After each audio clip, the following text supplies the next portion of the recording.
A paz do Senhor Jesus, queridos. Quem está falando aqui é o pastor Rangel Bispo. Irei comentar a 9ª lição do segundo trimestre de 2023. Vamos orar? Deus maravilhoso, o Senhor é o Deus que está acima de tudo e de todos, o Todo-Poderoso. Abre, meu Deus, mais uma vez o nosso entendimento para poder compreender a Tua palavra. Perdoa os nossos pecados e nos ajuda, Senhor, a cada dia, meu Deus, estar sobre a Tua direção, guiado pelo Teu Espírito Santo. Em nome de Jesus, amém. Se inscreva, comente e compartilhe. Nos ajude a divulgar mais e mais esse canal para que outras famílias possam também ser edificadas. Amém? Conto contigo. Lição 9, 28 de maio de 2023. Uma família nada perfeita. Texto áureo: não erreis, Deus não se deixe escarnecer. Tudo que o homem semear, isso também se fará. Gálatas capítulo 6, versículo 7. Verdade prática: tudo que os membros da família plantarem, colherão. Essa é a lei universal de Deus que pode ser constatada na própria natureza. Leitura bíblica em classe se encontra em 2 Samuel, capítulo 3, versículo 2 ao 5, capítulo 5, do 13 ao 15 e capítulo 12, do versículo 10 ao versículo 13. Introdução. A despeito de ter sido um grande rei e líder em Israel, Davi não foi o mesmo como pai. Palavra-chave: negligência. O que significa negligência? É saber que tem de fazer e não faz. Tópico 1. O rei Davi e sua grande família. Parágrafo 1. Davi, o ungido por Deus. Parágrafo 2. Davi, o homem de Deus. Parágrafo 3. A grande família de Davi. Nesse primeiro tópico, nós iremos falar de uma forma resumida e objetiva sobre a família do rei Davi.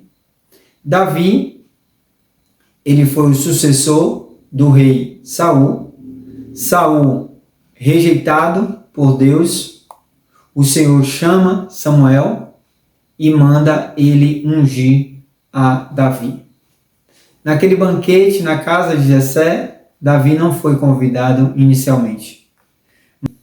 Samuel ungiu Davi como um rei de Israel e o rei rejeitado perseguiu, no caso Saul, perseguiu bastante Davi por inveja, tentou por diversas vezes matar Davi, o rei de Israel, mas depois da sua morte, Davi assumiu o trono, Davi unificou o reinado, a monarquia, o Senhor Deus era com ele e ele realmente foi crescendo naquele reino.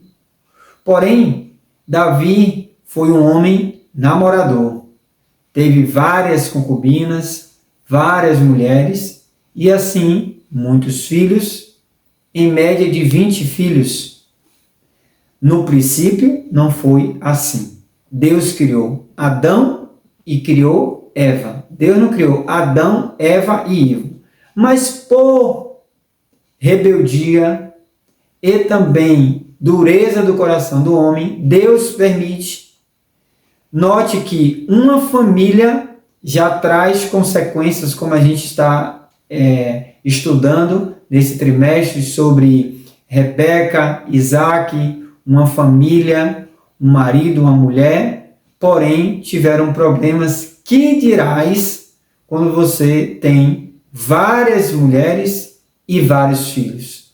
E Davi, rei de Israel, o melhor rei de Israel, vitorioso nas suas batalhas, priorizou o reinado, esquecendo assim e sendo negligente e displicente com relação à família.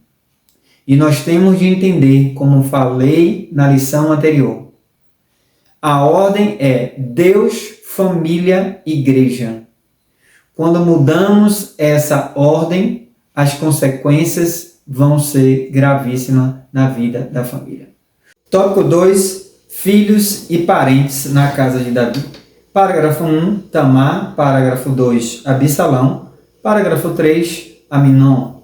E parágrafo 4, Jonadab, um conselheiro do mal. Tamar e Absalão, filhos de Maaca, esposa de Davi. Aminon, filho de Ainoã, esposa também de Davi. A Bíblia diz que Aminon, o meio-irmão de Tamar, se apaixonou, deixou-se dominar por uma paixão doentia e queria se envolver, cometer o incesto. Em Deuteronômio, capítulo 27, versículo 22, está escrito: maldito aquele que se deitar com a sua irmã, filha de seu pai ou filha de sua mãe. E todo o povo dirá amém. Aminon estava com esse desejo pecaminoso com a sua meia-irmã. E de repente encontrou o primo dele, Jonadab, que era sobrinho de Davi, e ele, como conselheiro do mal, aconselhou Aminon a realmente planejar e fingir que estava doente, convidando a irmã para estar na casa dele, para fazer um almoço. Falou com o pai permitiu, e chegando lá, ela preparou aquele almoço. Quando foi servir, ele atacou e, infelizmente, cometeu o incesto com Tamar. Terminando, ele desprezou, expulsou ela de dentro de casa e Absalão ficou sabendo. Hoje, infelizmente, existem várias ideologias malignas e uma delas é a ideologia de gênero, trazendo uma confusão para a mente de nossos filhos.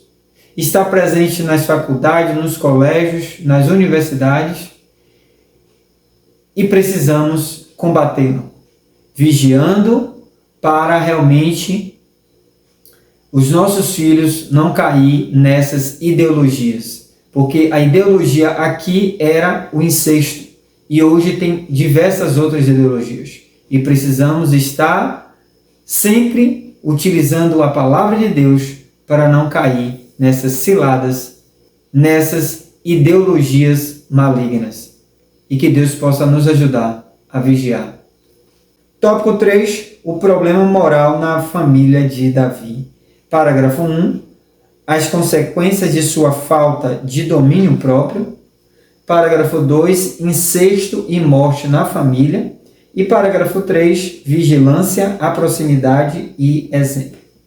Todos nós sabemos que Davi cometeu um erro, um pecado, que causou consequências, e uma delas aqui foi esse incesto, que desse incesto, Absalão, para se vingar dessa atitude de Aminon, depois de 2 anos, fez um banquete, convidou todos, Davi também permitiu, e aí Absalão realmente se vingou da irmã, matando o próprio irmão Aminon. E logo após, depois de algum tempo, Absalão se revoltou, ele usurpou o trono, e Absalão, em busca da coroa para se tornar o rei, ele foi capaz de muitas atrocidades. E Davi, para evitar uma batalha, ele preferiu renunciar e deixar para que Absalão dominasse por um período. De forma precoce morreu. Vigilância, a proximidade e exemplo. Essa história do problema moral na família de Davi ensina a todos os pais a respeito da importância da vigilância, da proximidade e do exemplo da família.